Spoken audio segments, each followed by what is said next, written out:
ஆசைப்பட்டுட்டோமோன்னு தோணுது சார். இன்னும் ஒரே ஒரு சான்ஸ் மட்டும் கொடுங்க சார், நான் நல்லா பண்ணுவேன் சார்.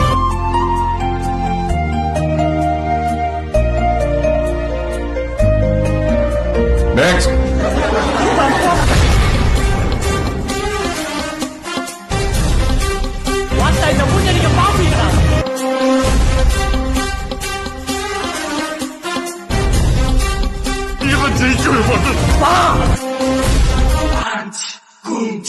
உனக்கு ஒரு விஷயம் பிடிக்கலனா